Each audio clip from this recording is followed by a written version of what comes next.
So if he was there, nothing could have stopped him from becoming, a running mate. Because I had the right to choose whoever I wanted, as my running mate. It's not even up to a week, and Atiku has thrown Okowa under the bus. So all that money that Okowa borrowed to fund the campaign of the PDP just gone like that in a twinkle of an eye. Now, wow. That he is in collect loan of 140 billion over Atiku matter. The total amount of loan we don't collect now almost 250 billion. Jesus. Almost 250 billion they don't collect for this Atiku matter. Yes, this is not hearsay. You can see the aid of Okowa saying it by himself that he has borrowed billions to fund the PDP campaign.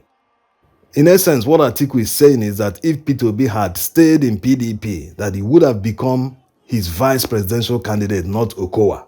Hi, at least give the man some respect now, with all the billions he borrowed to fund your campaign. So I don't think we will have any problem if he wants to dialogue with PDP, either form an alliance or not. Unfortunately, the Labour Party and Peter Obi have crossed this bridge. Unless Atiku is planning to join Labour Party, no problems. But if he feels he can bring back Peter Obi to PDP, he's mistaken. Peter Obi will never get back to PDP. He has proved that you can run an election based on issues and still win without bribing anybody, without giving any delegate thousands of dollars. He has proven that. So why will he go back to PDP where it is money politics? And that's why when they get to office, they never do anything tangible. They keep sharing money. Their second name is share the money anyway.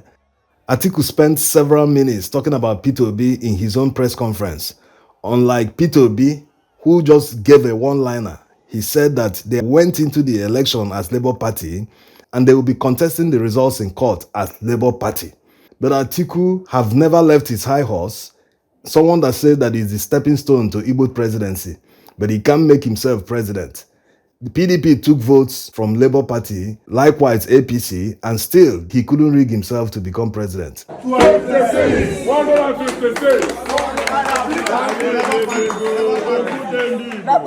They say that out of the abundance of the heart, the mouth speaketh. Atiku and PDP can't get over the loss of Peter Obi. When he was campaigning before he decamped to the Labour Party, he told them that country should come first, not what you can get, not what the delegate will get. But they all laughed at him that they were expecting him to give them money. But the man has always believed in bettering the life of the common man, not what politicians will get. In fact, it is obvious that the major reason Wike backed Bola Tinubu was because Peter Obi wasn't forthcoming in making promises. Peter Obi said it, not that he mentioned specifically that it was Wike, but he mentioned the fact that politicians were asking him, why are you not promising something? Why are you not promising people positions if you become president? He said that the reason is that because there's nothing to share anymore, that everything is gone, that what is left is to rebuild the country. Maybe the reason Wike rigged for Bola Tinubu was because Bola Tinubu promised him something. But Peter Obi is not promising anybody anything. His mantra is, let's get there first and we start the rebuilding process, not, promise you become this minister, promise you become that. This is a mass movement built by the masses, built by the people.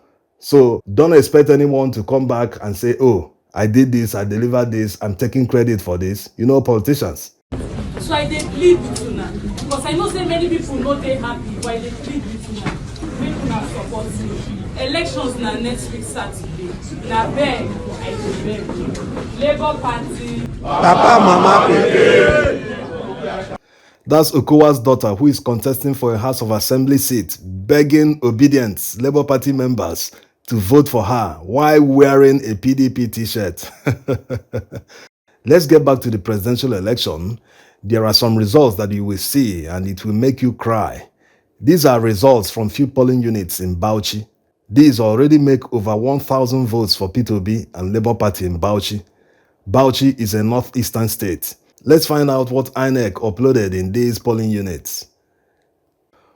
When you see the kind of malpractice that went on in this election, you will know that Peter Obi actually won the election like he rightly said, that he will prove it in court.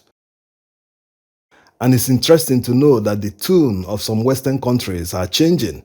The US Embassy in Nigeria released a statement. They said that the election was not what Nigerians wanted. Yes, that's a first step. Another step is that they should put pressure on Buhari. All along, he was pretending that the Naira redesign was to prevent politicians from using money to buy votes on election day. But Nigerians didn't know that they have perfected a way of rigging the elections in their favor. Why did he put Nigerians through this suffering when he knew he had nothing to do with the elections? INEC, in collusion with APC, blocked the upload of presidential election results on election day. It was blocked intentionally because it was only presidential election results that couldn't be uploaded. The senatorial House of Reps results were all uploaded on election day. This was done despite the fact that the electoral law makes it mandatory that results must be uploaded from the polling unit after vote counting. Also, many people are not asking why massive numbers didn't come out from the north this time around. It is because of the same law which prohibits the use of incident forms. So they can't make up numbers, unlike in 2019 where we were seeing 1 million, 1 point something million for a candidate. This time around, they can't make up the numbers. Everything must pass through the beavers. So what does that tell you? The numbers might have been fake all along.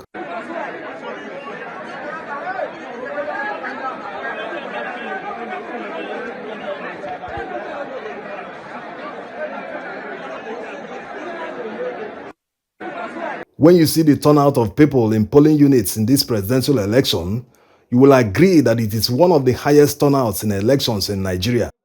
But according to INEC, the turnout in 2023 presidential election is still lower than that of 2019. So what is going on? There are videos of polling units in southern Nigeria where there are literally thousands of people waiting to vote. But INEC is telling us that the turnout is lower than that of 2019. What is happening?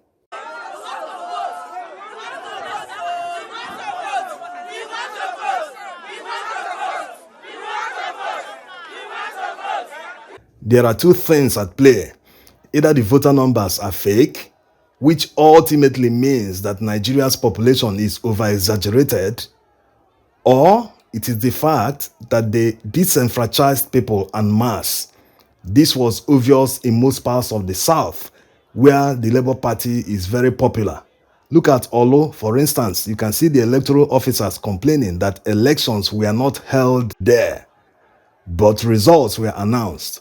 So that I will exempt myself in case there is any result from that polling unit. I have 12 polling units. No election was conducted in any of them.